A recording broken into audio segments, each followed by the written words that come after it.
गाथा ज्ञानोबाचे सभा प्रकरण आळंदीची ब्रह्मसभा या भागामध्ये आपण पाहणार आहोत की ज्ञानोबरायांचे वडील विठ्ठलपंत आणि रुक्मिणी आईसाहेब यांचा जेव्हा छळ झाला की त्यांना वाळीत टाकलं गेलं, त्यानंतर आळंदीच्या ब्रह्मसभेमध्ये त्यांनी आपल्या मुलांना जातीमध्ये घेण्याकरिता जी केलेली विनंती आहे ती या भागामध्ये आहे. तर जेव्हा विठ्ठलपंत आणि त्यांचा परिवार त्र्यंबकेश्वरीमध्ये फार आनंदाने साधनेमध्ये काळ त्यांचा व्यतीत चाललेला होता, परंतु रुक्मिणी आईसाहेबांच्या मनामध्ये एक खच होती की पुढे चालून माझ्या मुलांचं काय होणार. आमच्यामुळे या निष्पाप बालकांना विनाकारण त्रास सहन करावा लागणार. समाजाने आमचा तर स्वीकार केला नाही, पण या मुलांचा तरी स्वीकार त्यांनी करायला पाहिजे होता. या निर्दोष बालकांचा काय दोष इत्यादी चक्र रुक्माईच्या मनामध्ये चालू होतं. त्यामुळे एक दिवशी त्यांनी विठ्ठलपंतापाशी बोलल्या गेल्या, अहो अजूनही वेळ गेलेली नाही हो, आताही आळंदीकर ब्राह्मणाला प्रार्थना करून आमच्या मुलांना तरी जातीत घ्या, यांचा तरी तुम्ही स्वीकार करा असं म्हणावं. रुक्माईचं हे बोलणं विठ्ठलपंतांना पटलं. तसेच त्यांनाही मुलांची काळजी होती. आपले मुलं आता उपवर झालेले आहेत, यांचा जर ब्राह्मणाने स्वीकार केला नाही, यांना जातीत घेतलं नाही, तर यांचा उपनयन संस्कार तरी कसा होणार, अशी दोघांनाही चिंता वाटू लागली.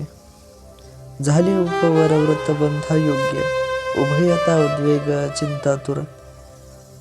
येथे नामदेवराय महाराजांनी उपवर झाला असा एकवचनी प्रयोग न करता झाली उपवर असा बहुवचनी प्रयोग केलेला आहे. यावरून असं दिसून येतं की म्हणजेच तिघही योग्य झालेले आहेत. सोपानदेव 7 वर्षाचे, ज्ञानदेव 9 वर्षाचे आणि श्री निवृत्तीनाथ 11 वर्षाचे असावेत, असा विठ्ठलपंतांनी निश्चय केला की काहीही झालं तरी आता मुलांना मुंजही व्हायलाच हवं. ब्रह्मवृंद जे सांगतील ते दंड आम्ही स्वीकार करू, पण आमच्या मुलांना जातीत घ्यायला हवं. आपण ब्राह्मणात मिसळलो तर आपली पुढची पिढी ब्राह्मणात राहील, असा विचार करून ते पत्नी मुलासोबत आळंदीला निघाले. मध्ये लागणाऱ्या तीर्थक्षेत्रांचे दर्शन घेत मुक्काम करत ते आळंदीला पोचले. सिद्धपीठातील कुटीमध्ये रुक्माईंना व मुलांना ठेवून विठ्ठलपंत आळंदीतील ज्येष्ठ श्रेष्ठ ब्रह्मवंदास भेटण्याकरिता गेले. ब्राह्मणांना भेटून त्यांनी विनंती केली, अहो माझी पूर्ण वंशावळ जाती कुणा वेगळी पडेल हो, कृपा करून आम्हास तरी जातीत घ्या. आपण सांगाल ते प्रायश्चित्त आम्ही घ्यायला तयार आहे. जाती कुळा वेगळी पडली निराळी, माझी वंशावळी प्रायश्चित्त. काही ब्राह्मणाला विठ्ठलपंताविषयी सहानुभूती होती हो. त्यांनी ब्रह्मसभा भरवून यावर काहीतरी तोडगा काढायचं ठरवलं. आळंदीकरातील सर्वच ब्राह्मण विठ्ठलपंताचे दोषी होते असंही नाही. असं जर असतं तर त्यांना आळंदीत एकही दिवस राहणं कठीण झालं असतं, परंतु तेथे त्यांनी 12 वर्ष काढलेले. तसेच त्यांना ब्राह्मण घरची भिक्षा सुद्धा मिळायची. यावरून अनेक ब्राह्मणांचा विठ्ठलपंताविषयी स्नेह होता बरं, पण ते पूर्णपणे निर्दोष होते हेही माहीत होतं त्यांना. परंतु काही द्वेषी ब्राह्मणाचं वर्चस्व असल्यामुळं, त्यांच्या पुढे यांचं काही चालत नसल्यामुळे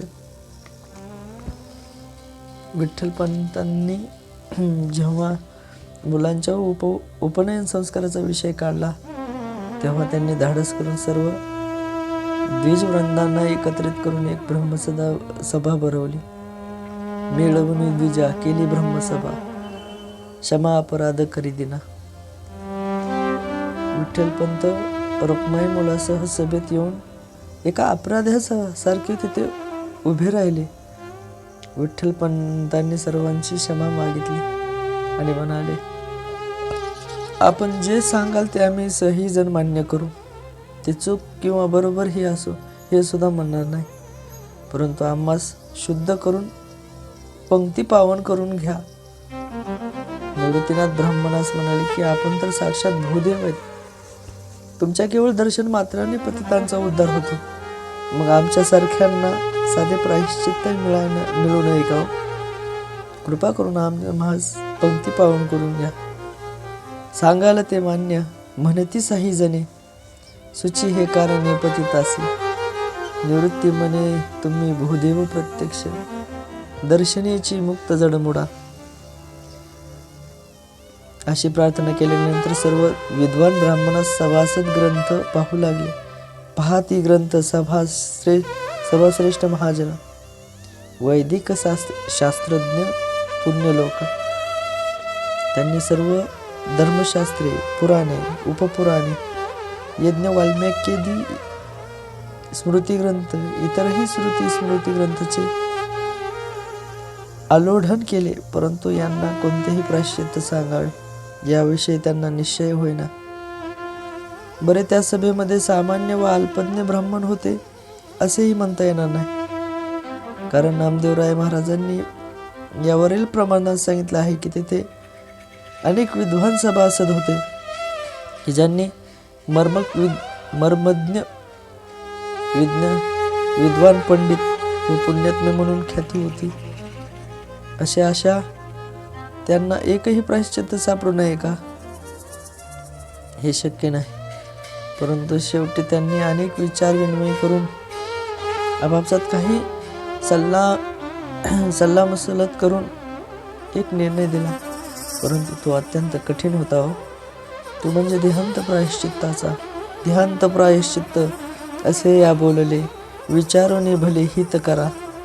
सभासद म्हणाले, विठ्ठलपंत, आपण संन्यासाश्रमामधून पुन्हा गृहस्थाश्रमामध्ये येऊन जे शास्त्र निषिद्ध कृत्य केले आहे त्या पातकाच्या शुद्धीकरिता शास्त्रात कोणतेही आधार नाही. आपण आरूढ पतित आहात. तुमची शुद्धी केवळ एकाच गोष्टीने होऊ शकते आणि ती म्हणजे आहे ते देहांत प्रायश्चित. अन्य दुसरा कोणताही उपाय नाही. मग काय करायचे ते तुम्ही ठरवा. तुम्हाला जर खरंच शुद्ध व्हायचं असेल तर दुसरा कोणता उपाय नाही. हा सभेचा निर्णय ऐकल्या मात्र रखुमाई व त्यांच्या मुलाच्या पायाखालची जमीन हात धरली. रखुमाईंना सर्व जग शून्य झाल्यासारखं वाटू लागलं. मुले कावऱ्या बावऱ्या नजरेने कधी आईकडे, कधी बाबाकडे, तर कधी या सभासदाकडे पाहत होते. हो, त्यांना काय बोलावे आणि काय करावे हेच कळणार. परंतु विठ्ठलपंत शांतपणे उभे होते. हा निर्णय ऐकून त्यांच्या चेहऱ्यावरची एकही रेषा सुद्धा बदलली नाही. त्यांची अशा प्रकारची स्थिती झालेली होती की तेथे दुःखाचा स्पर्शही होऊ शकत नव्हता.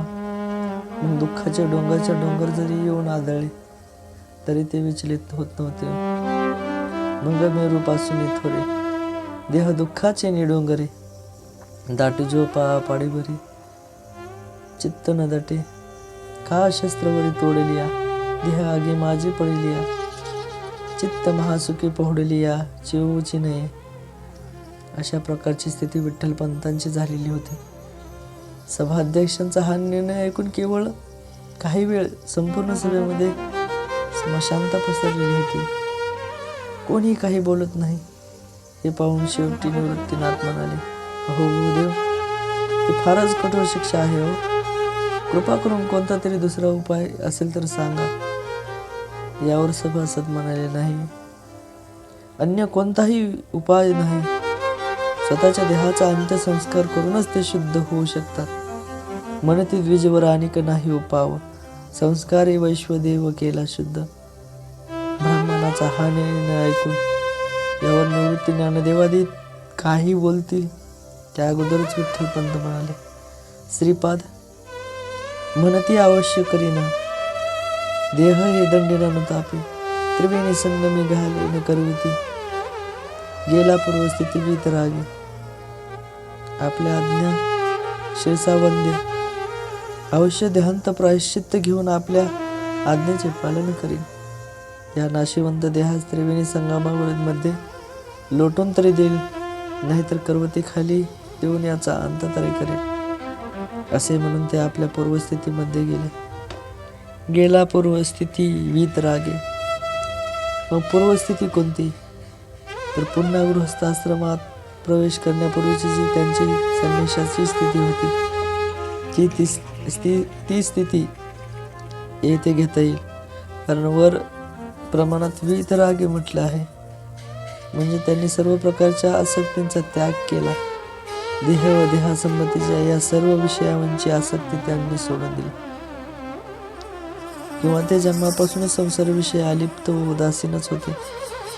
त्या उदासीन स्थितीमध्ये ते गेले, म्हणजेच पूर्वस्थितीमध्ये गेले. त्यांच्याविषयी नामदेव महाराजांनी केलेल्या वर्णनाप्रमाणेच त्यांची उदासीन स्थिती सिद्ध होते. आले वैराग्य डोळस मूर्तिमंत, किंवा वैराग्य पुतळा ज्ञान गम्य मूर्ती. विठ्ठलपंत हे मुळातच संसाराविषयी आसक्त आहेत, संसाराच्या या मायाजाळापासून अलिप्त आहेत. परंतु निवृत्ती, ज्ञानदेव, सोपान व छोटीशी मुक्ता या गोंडस सद्गुण्याने अवतारी बालकांना पाहून प्रेमाचं ममतेचं काही कण विठ्ठलपंताच्या अंतःकरणावर त्याचे टाकलेलं होतं. परंतु सभेचा निर्णय ऐकून ते पुन्हा आपल्या पूर्वस्थितीमध्ये आले. म्हणजे आपला देहाविषयी व देहांच्या संबंधाने असणाऱ्या आपल्या पती व पत्नी मुलांचा त्यांच्याविषयी त्यांचं ममत्व राहिलं नाही. विठ्ठलपंतांना दिलेलं देहांत प्रायश्चित हे योग्य की अयोग्य यावर अनेक जणांनी भाष्य केलेलं आहे, यावर अनेक जणांनी लिखाण केलेलं आहे. त्यापैकीच म्हणजे मामासाहेब दांडेकर, वेदांत वागदीश, श्रीधर शास्त्री पाठक, वक्ते बाबा इत्यादी विद्वानांचे मत आहे की हा निर्णय चुकीचा होता. कारण तर देहांत प्रायश्चित हा दंड काही विशिष्ट महापातकांकरिताच आहे, आणि त्यामध्ये विठ्ठलपंतांचा कोणताही दृष्टिकोनाने अंतर्भाव होत नाही. ही पहिली गोष्ट आहे. आणि दुसरी म्हणजे त्यांनी विधीपूर्वक गुरु आणि ब्राह्मणांच्या साक्षीने, तेही काशीमध्ये, की जे त्या काळच्या आध्यात्मिक क्षेत्रातील सर्वोच्च न्यायालय होतं, तेथे विद्वान ब्राह्मणाच्या हस्ते विधीपूर्वक धृतसंभव यज्ञाद्वारे आपला संन्यास उतरवून पुन्हा गृहस्थाश्रमामध्ये त्यांनी प्रवेश केला होता. त्यामुळे ते पूर्णपणे निर्दोषच होते. आणि जरी त्यांनी अविधीपूर्वक संन्यास त्याग केला असता तरी सुद्धा देहांत प्रायश्चित्तही अयोग्यच होतं. कारण संन्यासाश्रमामधून गृहस्थाश्रमात येणाऱ्याला शास्त्राने कृच्छ व चंद्रायन ही 2 प्रायश्चित्त सांगितलेले आहेत. देहांत प्रायश्चित कुठेही सांगितलेले नाही. ज्याला संन्यासाश्रमातून गृहस्थाश्रमात यायचं असेल व जो संन्यासाच्या नियमात राहण्यास असमर्थ असेल, किंवा काही अडचणीमुळे त्याला संन्यासाश्रमामधून गृहस्थाश्रमामध्ये येऊ पाहत असेल, त्याने 3 कृच्छ व 3 चंद्रायन वृत्ती करावी, म्हणजे त्यास शुद्धी प्राप्त होईल. अशा प्रकारच्या शास्त्राधारा असतानाही आळंदीकर ब्रह्मवृंदांनी विठ्ठलपंतांना देहांत प्रायश्चित्त का दिले? बरे, त्यांना वरील शास्त्राधार निदर्शनास आलं नसेल का? असंही म्हणता येणार नाही. कारण आळंदीकर ब्रह्मवृंदांना चांगले मर्मज्ञ विद्वान व शास्त्रज्ञान होते. त्यांना वरील शास्त्रधारा मिळाला नसेल का? असेही म्हणता येणार नाही. असे असेल तर मग त्यांनी विठ्ठलपंतांना देहांत प्रायश्चित्त का सांगितले? याविषयी विद्वानामध्ये मोठा उद्दांग आहे. तरी याचे 2 मुख्य कारण सांगितले आहेत. प्रथम कारण आहे की गृहस्थाश्रमामध्ये परत आलेल्या संन्याशाकरिता कृच्छ व चांद्रायन ही 2 वृत्ते शस्त्रसंमत आहेत. हे आळंदीकर ब्रह्मवंदांना माहीतच होते, परंतु काही दूरदृष्टी शास्त्रधर्मज्ञ ब्रह्मवंदांनी असा विचार केला असावा की आपण जर विठ्ठलपंतांना प्रायश्चित्त म्हणून ही वृत्ती सांगितले तर पुढे जाऊन जे काही संन्यासी आहेत ते खुशाल हवे तेव्हा संन्यास घेऊन पुन्हा सोडून देऊन गृहस्थ आश्रमामध्ये प्रवेश करतील आणि प्रमाण म्हणून विठ्ठलपंताचाच पुरावा देतील की आळंदीचे विठ्ठलपंत नाही का आले पुन्हा गृहस्थ आश्रमामध्ये, मग आम्ही आलो तर काय झालं एवढं, अशा प्रकारचा ते विचार करू लागतील. त्यामुळे संन्यासाश्रमातून पुन्हा गृहस्थाश्रमात येणे समाजाला हा एक सामान्य गोष्ट होऊन जाईल. उठसूट कोणीही संन्यास घे, इंद्रिय व मनोजयाभावी पुन्हा गृहस्थाश्रमामध्ये प्रवेश करतील. त्यामुळे संन्यासाश्रमाला कलंक लागेल, म्हणून काही त्या संन्यासाला महत्त्व राहणार नाही. तसेच आश्रम परंपरेला सुद्धा बाधा येईल. या सर्व अनर्थ परंपरेला काहीच आपणच कारणीभूत राहू असं त्यांना वाटत आहे. जर आपण विठ्ठलपंतांना देहांत प्रायश्चित्त दिलं नाही तर असा आळंदीकर ब्रह्मवंदाने विचार केला असावा. पण या सर्व विचारांती समाजाच्या सुव्यवस्थेच्या दृष्टीने त्यांनी देहांत प्रायश्चित्त सांगितले असावे असे काही विद्वानांचे मत आहे. आणि दुसरे कारण म्हणजे असे विद्वान सांगतात आळंदीची सभा ही द्वेषमूलक होती. अर्थात त्या सभेमध्ये ब्राह्मणांच्या मनात विठ्ठलपंताविषयी द्वेष भरलेला होता. त्या द्वेषापोटी त्यांनी अन्य प्रायश्चित्त सापडलेली असताना विठ्ठलपंतांना देहांत प्रायश्चित्त दिले.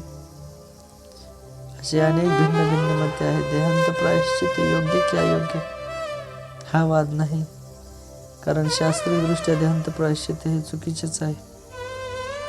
परंतु अन्य प्रायश्चित्त असतानाही देहांत प्रायश्चित्तच का सांगितले हा खरा वाद आहे. तर असो, यापुढे आपण जेव्हा विठ्ठलपंतांनी देहांत प्रायश्चित्त घेण्याकरिता जाणार होते तेव्हा रुक्मिणी आईसाहेब त्यांच्यासोबत जाणार होत्या आणि त्यांचा जो काय प्रसंग आहे तो आपण त्यांनी जेव्हा मुलांना शेवटचा निरोप दिला ते जे काय आपण प्रकरण आहे ते आपण पुढल्या भागात पाहणार आहोत. तर जर आपला अशा तुम्हाला जर नवनवीन व्हिडिओ पाहिजे असेल, ज्ञानोबारायबद्दल जी गोष्ट आपल्याला माहीत नाही ती गोष्ट आम्ही या व्हिडिओमधून सांगणार आहे. तर अशाच अनेक ज्या नवनवीन गोष्टी आहेत ज्ञानोबारायबद्दलच्या त्या आपणापर्यंत लवकरात लवकर पोहोचावेत म्हणून आपल्या चॅनेलला सबस्क्राईब करा, बेल आयकॉनला प्रेस करून आपल्यासोबत असेच राहा. तर भेटूया पुढल्या भागामध्ये.